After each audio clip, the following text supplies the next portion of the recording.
Lord Jesus.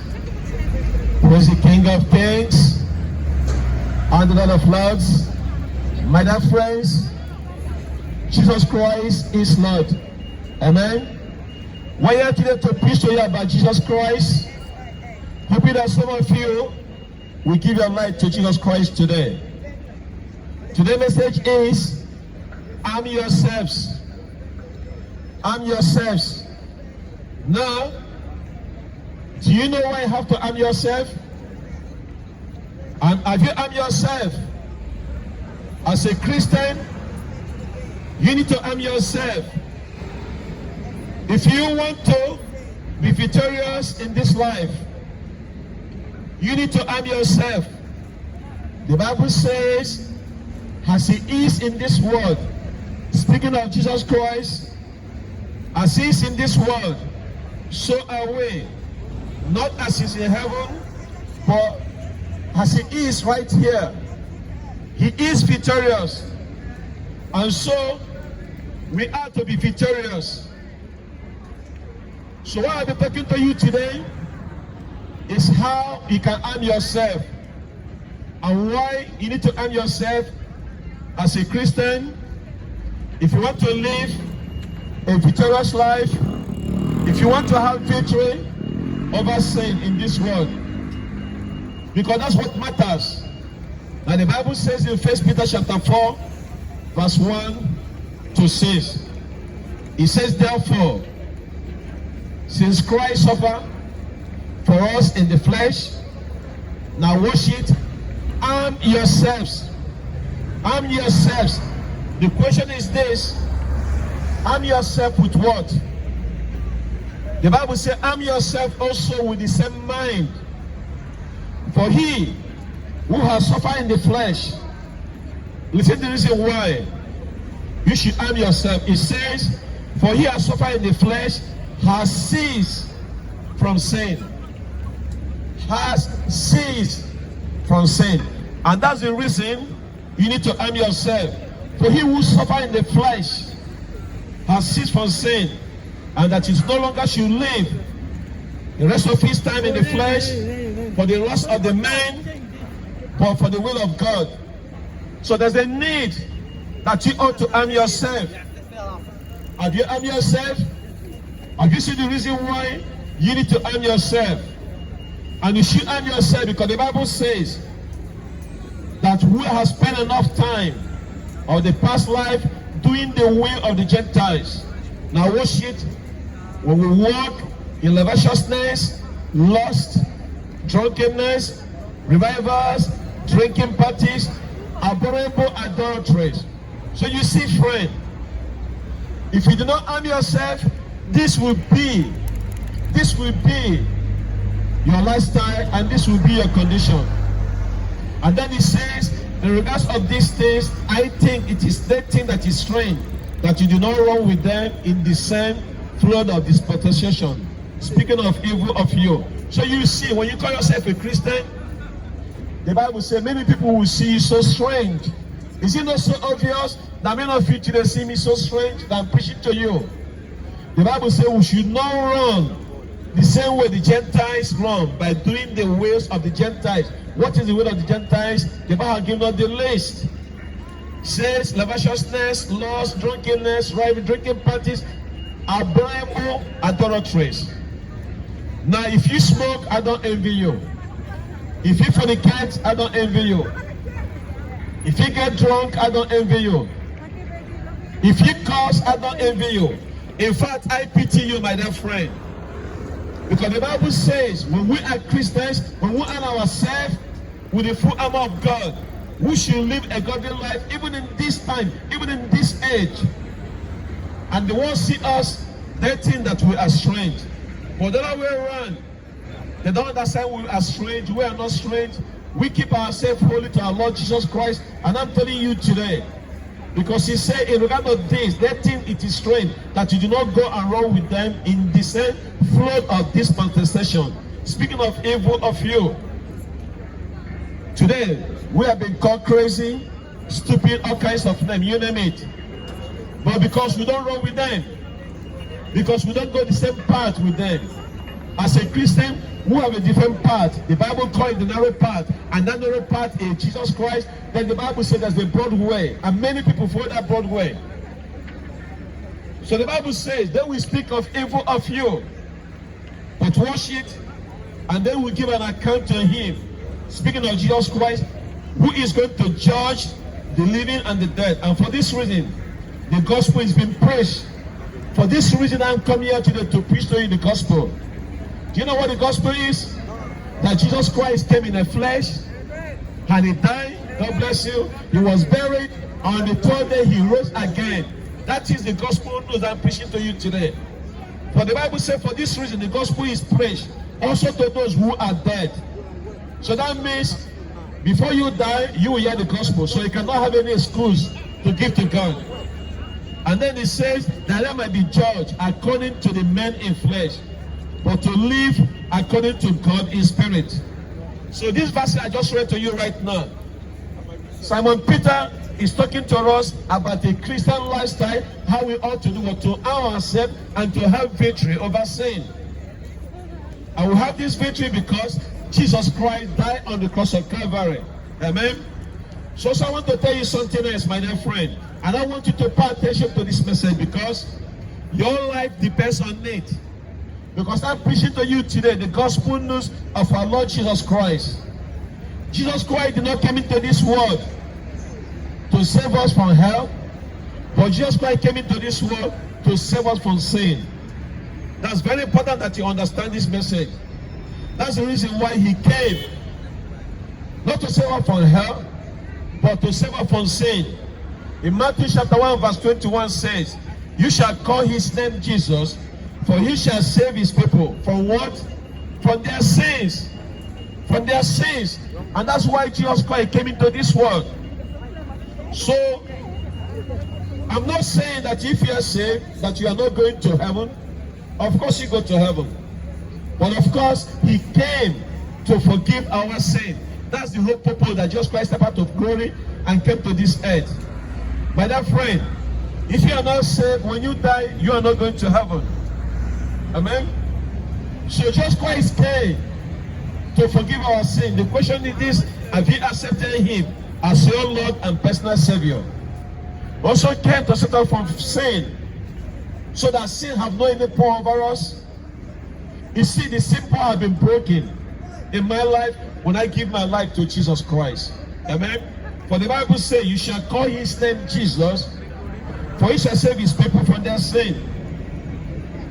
What sad is going to be on the last day? On the day of judgment, you refuse to receive Jesus Christ as your Lord and personal Savior. Why the Bible already come? Why the Bible already tell us that Jesus Christ came? His name shall be called what? Jesus. Why? For he shall save his people from their sins. So see, friends, we are living in the world today, and many people doing as they please. But let me say this: have you pleased God? Do you know why Jesus Christ came? The Bible said that he came.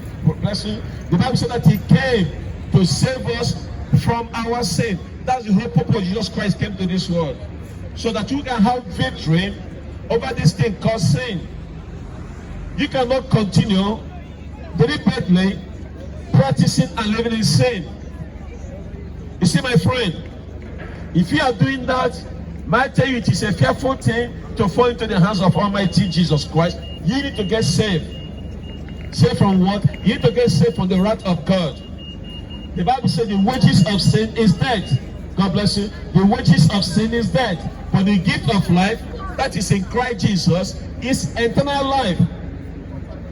So there's a penalty for the sin. There's the power of sin. But today, if you need to open your heart, if you say, Lord Jesus, come and save me and make me pure. If you trust in him, he will save you. He saved my life. That's why I'm preaching to you today. The Bible says, his name shall be called Jesus, for he shall save his people from their sin. From their sin. The Bible says in the book of Luke 19 verse 10, for the Son of Man came to seek and to save the that are lost. A lot of people today have been lost. Many of us today have been lost. I was lost once upon a time, but Jesus Christ saved me. You that you are lost today, Christ can save you if you are willing to give your heart to Him. That's what the Bible says. The Son of Man came to seek and to save the lost. Are you lost in your sin? Do you know that Jesus Christ came to forgive sin? He came to seek you and to save you and to make you pure. Friend, you need a cure because you have a sickness called sin. And the only person who can cure it, nothing but the blood of Jesus Christ. You see how important the blood of Jesus Christ is? That Jesus Christ came to die. For those who are lost, He came to seek you. My dear friend, you have two sicknesses going in your life, but only Jesus Christ can save you from that wrath that is coming. And only He can do it. And how will He do it? The Bible says He'll come into you through the power of the Holy Spirit of God, and He will change you from inside out. The question is this, my dear friend. Are you willing? Are you willing to submit? Are you willing to surrender to Jesus Christ? Are you willing to call Him Lord and personal Savior? Are you willing to believe the message I'm preaching to you today? Because Apostle Paul is telling to us how we can be victorious over the power of sin. You see, friends, sin will do to you three things in your life. First of all, sin will control you. Second, sin will corrupt you. And thirdly, sin will condemn you. That's what sin will do in your life. Control you, corrupt you, and condemn you. Never forget that, my dear friend. That's what sin will do. We control you, we corrupt you, and we condemn you. And that's why sin is so dangerous. Apostle Paul was dealing with this issue of sin, and he's showing us that only through the cross of Jesus Christ that we can break this control of sin. Only through the blood of Jesus Christ that we can remove this corruption of sin. And only through the blood of Jesus Christ that we can destroy the power of sin. You see the cross? That is the way to eternal life. Amen. Through the cross, devil have no power over you, sin have no power over you, and you are not condemned. Pray. When you give your life to Jesus Christ, He will give you the peace that you need to have in your life today. If you open your heart, if you open your mind, and if you give your life to Him, you will be victorious over sin. Amen. That's why the Bible says, with that in mind, Apostle Peter says, therefore, since Christ suffered for us in the flesh, arm yourselves. That's today's message. Arm yourself also with the same mind. For He has suffered in the flesh, has ceased from sin. Just in one verse, Apostle Peter touches two tremendous doctrines right there. One of the doctrines is what? Substitution. That Jesus Christ came and substitute for my sin. He took my sin. The Bible said the just died for the unjust. The same another doctrine is that identification. That in Christ Jesus Christ, I die with Him. When He died for us, and through Him, we also will receive eternal life. Jesus Christ died for us. That's why the Bible says, therefore, since Christ suffered for us, His death upon the cross of Calvary was a substitute for our death. Apostle Peter said that in 1 Peter chapter 3 verse 18. For Christ also suffered once for all sins, the just for the unjust, the right for the unrighteous, the righteous for the unrighteous. Jesus Christ took my place on the cross. Jesus Christ took your place on the cross. Jesus Christ took our place on the cross of Calvary. He paid the sin penalty that He might bring us to God. So His death was a full payment for the penalty of my sin. And He became a substitute for us. And He paid it in full with His precious blood. So my name was on that death the day Jesus Christ died. I died with Him because He paid it in full. He paid that price in full. That's what the Bible says. That's what the Bible says in 1 Peter chapter 4 verse 1. For He who suffered in the flesh has ceased from sin. Now, do you know Jesus Christ? Have you received him as Lord and personal Savior? He who suffered in the flesh. Speaking of Jesus Christ, does it mean that Jesus Christ sinned? No. But the Bible says he ceased from sin, because why? When Christ died upon the cross of Calvary, he said it is finished. All the whole sin of the world is finished. Just one sacrifice with his precious blood. Your past sin, your present sin, your future sin have been paid for in full. And therefore, since Christ suffered for us in the flesh, speaking about Lord Jesus Christ, and then go to say he suffered for us in the flesh, has ceased from sin. Does it mean that Jesus Christ quit sinning? Of course not. Jesus Christ never sinned. What it means, therefore, when he said that he ceased from sinning, he suffered once and for all in the flesh for our sin. This word cease means it is finished. It is done. When he bowed his head, he said, it is finished, it is done. Jesus Christ have done away with sin. You don't need sin anymore. As a Christian, if you are born again, you don't sin anymore. You cannot sin in your soul. You cannot sin in your spirit, because the Spirit of God has come in you and made your soul together, and you are a righteous person. Because Jesus Christ is our righteousness when he died upon that cross of Calvary. So Christians do not sin anymore. Amen. I am sinless because I am in Christ. But in my flesh, it's not sinless. But my soul and my spirit is sinless. God bless you, sister. And that's why today I want you to understand that the Bible said that he ceased from sinning. When Christ was crucified, everyone that believes in him was crucified with him. We cease from sinning. So we need to get this wisdom, because he paid it in full. Friend, Jesus Christ did not sin before he came to this world, but he took our sins upon himself. He dealt with those sins on the cross of Calvary. He said it is finished. Means it is done. The power of sin is broken. Devil power is broken. Devil have no power over you. Jesus said it is finished. It is done there. Secondly, when he died, we died with him. Therefore, since Christ suffered for us in the flesh, arm yourselves also with the same mind. So what is going on here? It means that when you arm yourself the same mind with our Lord Jesus Christ, the Bible says have the mind of Christ. Have the mind of Christ means you taking up a weapon. You know, in a fight, the devil comes with a knife, you have to come with a machine gun. So when you take up this heavy weapon, the Bible says, he that is in me is greater than he that is in the world. So devil should not have a power over you if you're a Christian. If you're a born again Christian. So the Bible is telling us here to have the full armor of God. And when we learn this, we will live a victorious life. Even in this tough time, even in this hard time that we live. Arm yourself with the same mind that is in Christ Jesus, because Jesus Christ has done with the sin upon the cross of Calvary. It is done there. The Bible says, he who has suffered in the flesh, who suffered in the flesh, Jesus Christ was crucified upon the cross of Calvary. He died in agony. The Bible says he has ceased from sinning. That's why I can tell you today, I have ceased from sinning. Amen. If you give your life to Jesus Christ, we have ceased from sinning. The only way that you can say this, if you come to Jesus Christ, because he is our righteousness. He is our righteousness.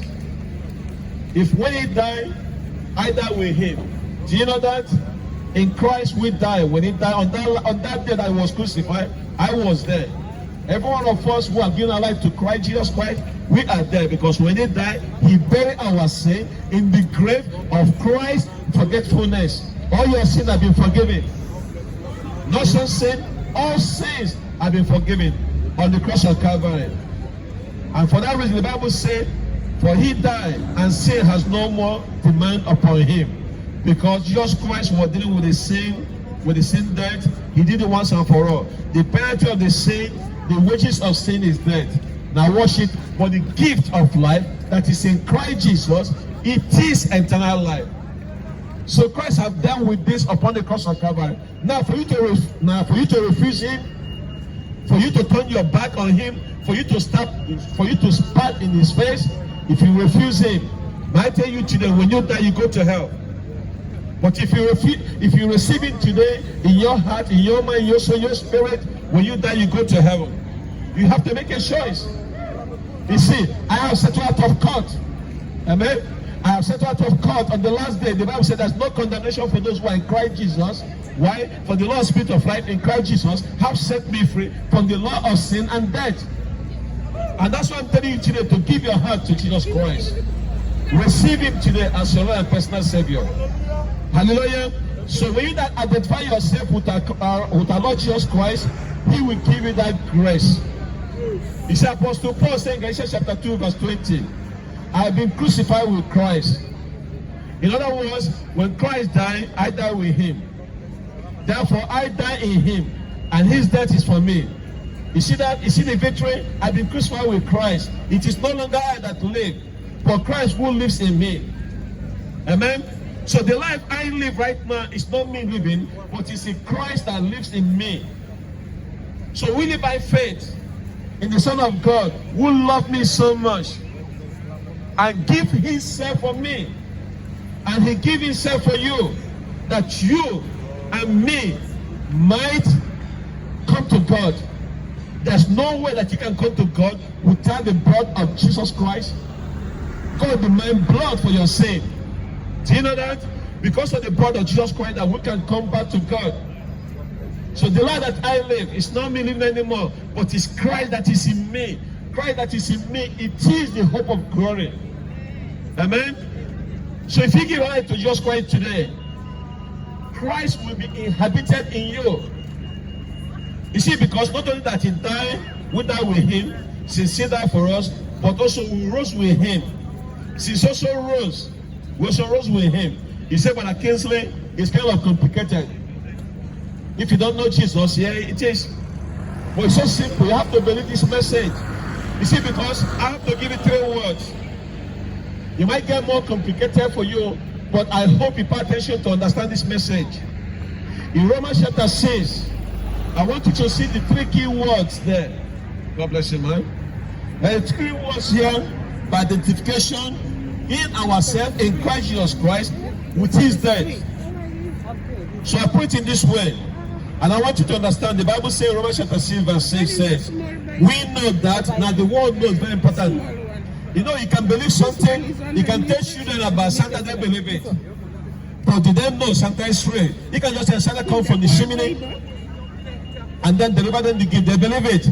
But do you know, is the key point. We have come to maturity, my dear friend. When you say you believe something, do you know about what you believe? I can tell you today that I believe in Christ Jesus Christ and know him. That's what the Bible is saying in the book of Romans chapter 6 verse 6 says. That we know that our old self was crucified with him. Now what is our old self? My old self, Brother Kingsley, was crucified with Jesus Christ. When Jesus Christ died, and he destroyed that power of sin in me upon that cross of Calvary. And the Bible said, what is the result of that? That henceforth that we should not serve sin. For he have died, is free from sin. Dead man don't have appetite for sex. No. Dead man don't have appetite to smoke. No. Dead man don't have appetite for dress code. No. Dead man don't have appetite to sleep around. No. Because you are dead. So the Bible says when you die in Christ, you have ceased to sin.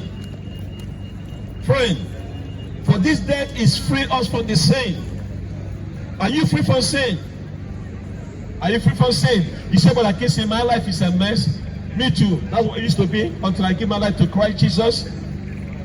Friend, the more you get to know the truth is Jesus Christ, and he will set you free from every of your mess today. Amen? So friend, Christ died for you. And when he died, I was there, you were there, and we died in him. And once you know this, you know that your salvation is guaranteed. Alright? The second word is reckon.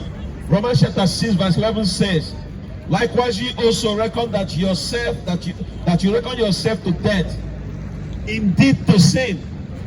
Now the word reckon means you consider yourself dead to sin, but alive to God in Christ Jesus our Lord.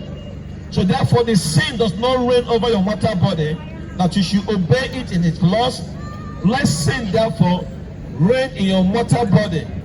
Don't let sin reign in your mortal body. Reckon yourselves to death to sin. So you have to consider your life right now that you are dead to sin. That's what the Bible is saying here. I am dead to sin, not my emotions, not my feelings, not pretending, but real and assure. For sure, because once you know and you reckon on it, the Bible says that you are dead to sin. So that means you cease to sin. Then the third one I want you to bring to your attention is this. Not only about you know, not only about you reckon, but there's one more step that you need to go. You can know it, you can reckon it, but still, have you got a victory? Okay, let me give you a third word. Yield. The Bible says, Romans chapter 6 verse 3. Yield your members as an instrument. Listen to this. Yield your members as an instrument of righteousness unto sin. So what members is talking about? It's talking about your heart, your hands, your eyes, your ears, your mouth, your body should not be healed to the devil that you may sin. That means do not present your body to fornication. Do not present your body to the devil, for the devil to use you as a workshop. You know what I like to say? Idle man is a devil's workshop. When you leave your body open to the devil will use you and dump you in the hell. Devil is a squatter. If you let devil come inside your room, he will take the whole room. The Bible said, do not give devil a footstool. No chance. Don't give devil a chance. So that's what the Bible is saying here. Heed your members as an instrument of righteousness unto sin, but worship, but heed your members unto God. Now how should you do that? The Bible says, surrender yourself to God. Surrender your heart to our Lord Jesus Christ. Ye all your members to God. And those who are alive from death are members of an instrument of righteousness unto God. Now here is one in verse 14. For sin shall not have dominion over you. You don't have to be a slave of the sin. You don't have to be a slave of Satan. You see, friend, through the cross of our Lord Jesus Christ, he who has sacrificed his flesh have ceased from sin. It is done deal. When Christ died, I died with him. Amen. I have ceased to sin. Hallelujah. I have ceased to sin, because in Christ Jesus we have victory over sin. As I want to be patient to cross, you need to know. That's number one. It is a fact. Number two, you need to reckon on it. That's a fact. That means you need to apply your life to our Lord Jesus Christ. Number three, you need to yield. You must yield to God. If you're not willing to yield to God, the Holy Spirit of God cannot work with you. God does not work with rebels. If you obey yourself, if you surrender yourself to our Lord Jesus Christ, not pretend this, God knows your heart. If you surrender yourself to our Lord Jesus Christ, if you give your life to him, the power of sin is broken in your life through the power of the Holy Spirit of God. So you must present yourself. You must cooperate. And if you learn to him, and if you cooperate with him, you present yourself to our Lord Jesus Christ, you surrender to him, sin has no dominion over you. My dear friend, listen, I'm talking from experience. When I give my life to Christ, I cease to sin. The places I used to go, I don't go there no more. The things I used to do, I don't do them no more. The things I used to drink, I don't do them no more. The things I used to see, I don't see them no more. Because why? I have hid my body to our Lord Jesus Christ. And only when you do that, when you submit willingly, freely, your heart, your soul, your spirit to God, lust will not have dominion over you. Laziness will not have dominion over you. Dishonesty will not have dominion over you. Pride will not have dominion over you. Whatever the problem is, present our Lord Jesus Christ and say, Lord Jesus Christ, I'm counting on you. upon your supernatural power, your strength. That's what Peter was saying, that through the cross of our Lord Jesus Christ, he who has suffered in the flesh has ceased from sin. So we should arm ourselves with the same mind. What a heavy weapon to have. Holy Spirit of God is a heavy weapon to have. Give you victory over sin. He who suffered in the flesh has ceased from sin. That means it is done with the sin. Sin has been set. You have been set free from the bondage of sin. When Christ died, the Bible says, let this be in mind in you. My dear friends, arm yourself. This is the one that happened. So let us accept our Lord Jesus Christ, and he will give you that victory. In Jesus' name I pray. Amen. Hallelujah.